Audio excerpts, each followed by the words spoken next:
Hi friends, இப்போ நம்ம சிறகடி கேஸை பார்க்க போகிற சிறகடி கேஸ் இல்லை நம்ம மனோஜுக்கு அந்த மொட்டை அங்கிள் என்னென்ன சொல்கிறாரு தெரியுங்களா? இப்போ உன் பொண்டாட்டிக்கிட்ட பேசுவியா மாட்டியாடா?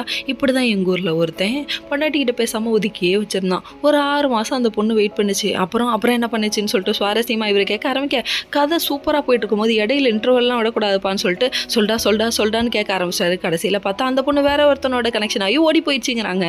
இப்படி தான்ப்பா கொஞ்ச நாள் தான் வெயிட் பண்ணுவாங்க. ஓவரா அம்மான்னு ஒன்று விட்டுட்டு போயிடுவாங்கன்னு சொல்லிட்டு பயமுறுத்தி விட்டாரு.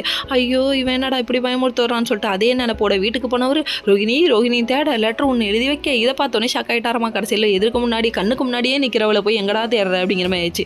அவங்க என்ன சொல்கிறாங்க, வார்னிங் கொடுத்துட்டு போகிறாங்களாமா. இதெல்லாம் இவங்களோட பிளானாக இருக்குமோ? இருக்கலாம். அதாவது என்ன சொல்கிறாங்கன்னா, இதுக்கப்புறமும் நீ இப்படியே பண்ணிட்டு இருந்தீங்கன்னா நான் கண்டிப்பாக வேறு மாதிரி முடிவு எடுப்பேன் அப்படின்னு சொல்லிட்டாங்க. உண்மை தான், டைவர்ஸ் தான், ஃப்ரீ டைவர்ஸ் தான், வேறு என்ன அப்படிங்கிற மாதிரி ஆயிடுச்சு. இன்னொரு பக்கம் நம்ம முத்து வீட்டுக்கு வந்தோடனே நம்ம மீனா நிற்க வச்சு கேள்வி கேட்குறாங்க. எதாக இருந்தாலும் என்கிட்ட கேட்டுட்டு தானே நீங்கள் போய் முடிவு எடுக்கணும்னு சொல்லி கேட்க, இல்லை இப்போ மட்டும் ஏன் நான் உன்ட்ட கேட்கணும்னு நினைக்கிறேன், மித்த நேரத்தெல்லாம் பொண்டாட்டியை மதிக்கணும்னு சொல்லி கொடுக்குறீங்க. கோவம் கண்ணுக்கு முன்னாடி வந்துட்டா ஈகோ கண்ணுக்கு முன்னாடி நின்றுச்சுன்னா பொண்டாட்டி இருக்கிறது கூட கண்ணுக்கு தெரியல. இப்போ எந்த ஒரு முடிவு எடுக்கிறதுக்கு முன்னாடி பொண்டாட்டியை கேட்டுட்டு எடுங்க, அதுதான் லைஃப்பில் சிறந்த முடிவாக இருக்கும் அப்படிங்கிற மாதிரி ஆயிடுச்சு. கடைசியில் நம்ம மீனா மேலே கையோங்கிட்டாரு. என்னடா இது அப்படிங்கிற மாதிரி ஆயிடுச்சு. தேவையா இதெல்லாம்? சீதாவை கல்யாணம் பண்ணி வைக்கிறது எனக்கு சங்கு தானாட்டுக்கு. சரி, இதெல்லாம் ஒரு பக்கம் இருந்தாலும் இன்னொரு பக்கம் சீதா அங்கே உட்காந்து ஊன்னு அழுதுட்டு இருக்காங்க. யார்? போலீஸ்கார அங்கிள் ஃபோன் பண்ணிக்கிட்டே இருக்காரு, எடுக்கவே மாட்டேங்கிறாங்க. கட் பண்ணி விட்டுட்டு ஓன்னு அழுகுறாங்க. என்ன பண்ணுறது, மனசில் உள்ள வலி அப்படி.